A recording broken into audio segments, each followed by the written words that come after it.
agenda of organizing this talk was I see a lot of gay men always in with gay men. I see lesbian women always with lesbian women. I don't see the community mixing at all.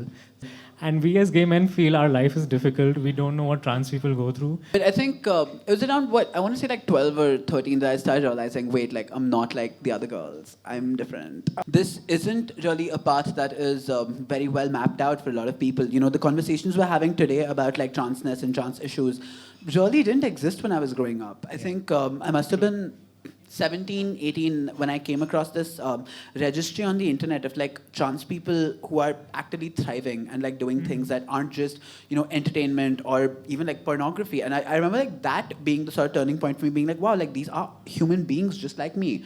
You know, this is not just, because obviously we live in India and where the primary idea of transness exists almost as a caricature or like a joke or even as a cautionary tale, like don't be like those people at the stoplights, you know.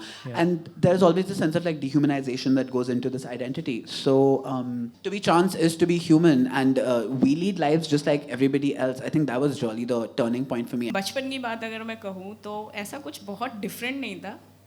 Like मेरी भी मार पिटाई हुई है, मुझे भी चप्पलों से मारा गया है और खेला कूदा मैंने भी है, सारी शरारतें भी करी हैं. But still there was something different.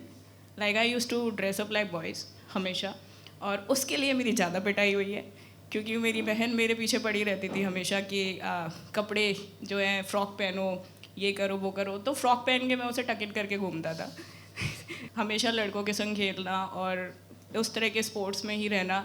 घर घर खेलना मुझे पसंद नहीं था. पसंद तब था जब मुझे पापा बना दिया जाता था. तो इतना कोई डिफरेंट नहीं था टिल द प्यूबर्टी हिट. जब प्यूबर्टी है और मेंस्ट्रुएशन जैसी चीज़ें होने लग जाती हैं तब आपको पता चलता है कि like now you are different. अब आप उस फीमेल कैटेगरी में आने शुरू हो गए हो और some body parts are growing. वहाँ से डिस्फोरिया हिट होना शुरू हो जाता है. आप छुपाने की कोशिश करते हो अपने आप को कि नहीं, this is not something I am liking. और लोगों की नज़रें उस तरह की आपकी तरफ आने लग जाती हैं कि इसने तो कपड़े जो है लड़कों के पहने हुए हैं और ये क्या है. वहाँ से थोड़ा थोड़ा होना शुरू हो गया था कि अब मुझे पता चल रहा है कि कुछ तो मेरे संग थोड़ा सा अलग है. जो बाकी जो लोग घूमते हैं वो इतना परेशान नहीं रहते. फिर टर्म्स मुझे पता नहीं थे. एक सत्यमेव जयते का एपिसोड देखा था मैंने जिसमें गज़ल धालीवाल को देखा था, बट फिर भी मैं रिलेट नहीं कर पाया क्योंकि वहाँ पे ट्रांस मैन नहीं था. It was a trans women. बट मुझे लग रहा था कि यार इन्होंने किया है तो इट्स गुड, शायद ऐसा कुछ हो पाए. थोड़ा बचपने में हाँ चीज़ें समझ में तो आ रही थी बट इतना पता नहीं चला था तब तक. So I think when I was 5 मुझे पता था कि कुछ तो मतलब अलग हूँ मैं, and there's something different about me. And तो मुझे थोड़ा अजीब लगता था कि भैया मुझे तो पता है कि मैं लड़का हूँ बट सारे लोग मुझे लड़की लड़की लड़की क्यों बोल रहे हैं.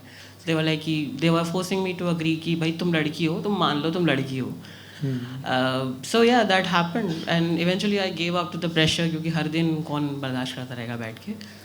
But I think when I was 16, yeah, I think puberty वाला same like जैसा सात्विक ने बोला कि जब puberty hit हुआ था then I got dysphoria hit was very bad.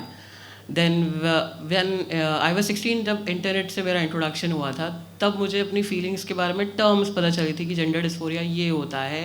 मेरी जो फीलिंग्स हैं उसको ये कहा जाता है कि भाई मैं ट्रांसजेंडर हूँ, मैं ट्रांसमेन हूँ. एंड देन मुझे पता चला कि वो जो अपनी बॉडी को देख के जो एक अजीब सी घिन टाइप आती है एंड मिरर को हम देखना नहीं चाहते हैं और कपड़े में बहुत अनकम्फर्टेबल लगता है, that's gender dysphoria. Actually, I born as a male obviously, and then after that मेरी जो feelings थी वो girls की तरह थी. As I'm a Muslim as well, तो फिर काफ़ी ज़्यादा orthodox family थी जिसमें acceptance था नहीं. And जब मैं छोटी थी तो फिर like मैं girls की तरह जब हरकतें करती थी तो फिर मेरे जो सोसाइटी के लोग थे, आस पड़ोस के लोग थे, वो मुझे काफ़ी ज़्यादा दूसरे नामों से बुलाते थे. जब मैं ट्रांस पर्सन को देखती थी ख़ुद को रिलेट करती थी क्योंकि घर पर छुप छुप कर लिपस्टिक लगाना एंड मेकअप करना एंड सिस्टर के दुपट्टे के साथ खेलना, तो वो घर तक लाइक इंडोर में ही रहता था.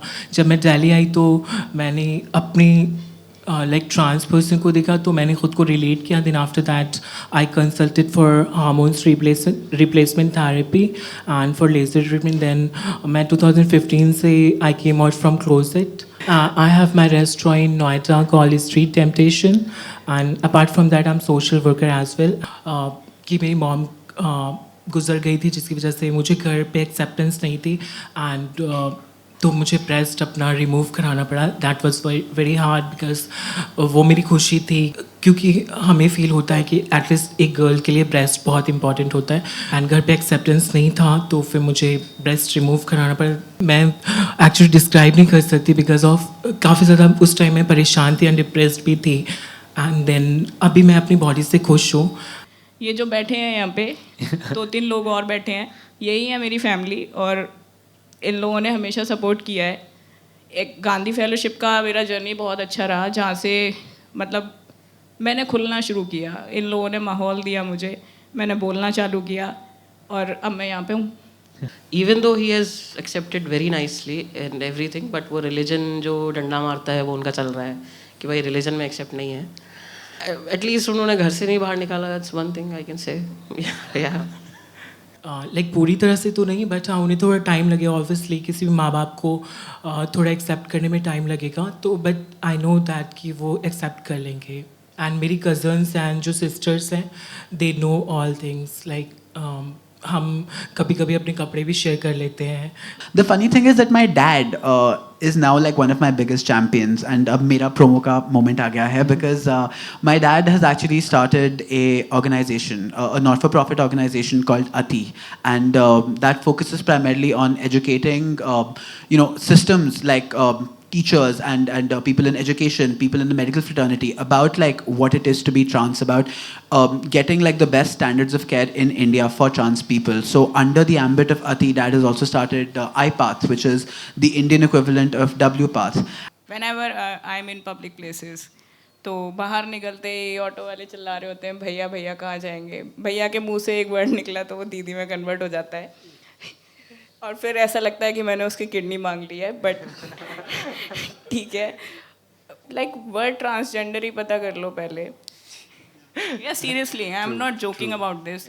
ये मेरी ज़िंदगी का सबसे बड़ा लाइक मिशन है कि मैं ट्रांसजेंडर वर्ड ही सिखा दूँ लोगों को और उसे टेक बैक कर लूँ लाइक क्वेयर टेक किया गया था कि ये वर्ड हिजरा नहीं है. इसके अलावा भी इसमें बहुत सारी चीज़ें हैं जो आपको पता होनी चाहिए. डाइवर्सिटी होमोजीनियस नहीं है. डाइवर्सिटी ही है, हेट्रोजीनियस है पूरी. उसमें बहुत लोग आते हैं. ट्वीट फाउंडेशन के साथ हूँ as a program manager I am working. बहुत सारी जगह से हायरिंग के लिए लोग आते हैं कि हम ट्रांसजेंडर पीपल पर्सनस इनको हायर करना चाहते हैं. उनके एचआर को इतनी अकल नहीं है कि वो मेरे लिए क्या प्रोनाउंस यूज़ कर रहे हैं. ठीक है, अगर आप भाई पूरे दिन फेसबुक यूज़ करते हैं लोग, इंस्टा यूज़ करते हैं, थोड़ा गूगल भी यूज़ कर लो. हायरिंग कर ली लोगों ने, उसके बाद आप क्या स्पेस प्रोवाइड कर रहे हो. आपके यहाँ जेंडर न्यूट्रल वॉशरूम्स नहीं है. मेरे को पता है कि प्राइड मंथ के टाइम पे तो भाई काम मिलने वाला है. Like everybody wants to know me. But after pride also या like like it's actually very that like I understand tokenism की जो बात कर रहे हैं तो like everybody wants to have that one trans person, that that one gender non-conforming person, whatever. But I think it's important that you have trans people behind the scenes. You have trans people in your teams. You hire trans people, because trans people aren't just like a visible thing. It's we have so many other talents. There's a difference between having a diversity hire and versus being a truly inclusive organization. I want to know how gender friendly your HR is. I want to know if you have other trans people in the team. I want to know what are the mechanisms of redressal. If a trans person gets harassed at the office, what can they do to seek, redressal for that? How safe is your organization to work in? It's hard to exist in a world that always wants you to present a certain way. Otherwise, you're not considered a valuable human being. Unfortunately, the trans people are still at risk, the highest amount of risk for physical violence, for sexual violence. Trans people have the highest statistics of suicide, of poor mental health. There are so many areas that need to be addressed that simply aren't. We started off as a footwear brand and then we evolved. We found so many LGBT entrepreneurs who did not have a platform, who did not have a website. So we expanded, we made it an e-commerce marketplace. We are supporting queer-owned businesses as much as possible. This venue as well is owned by a queer person, so go get your drinks. Also, we are trying as much as possible to raise awareness about issues. We did a similar panel in Bangalore as well last year, and we'll keep doing a lot more events. All we need is your support, so keep coming, don't stop.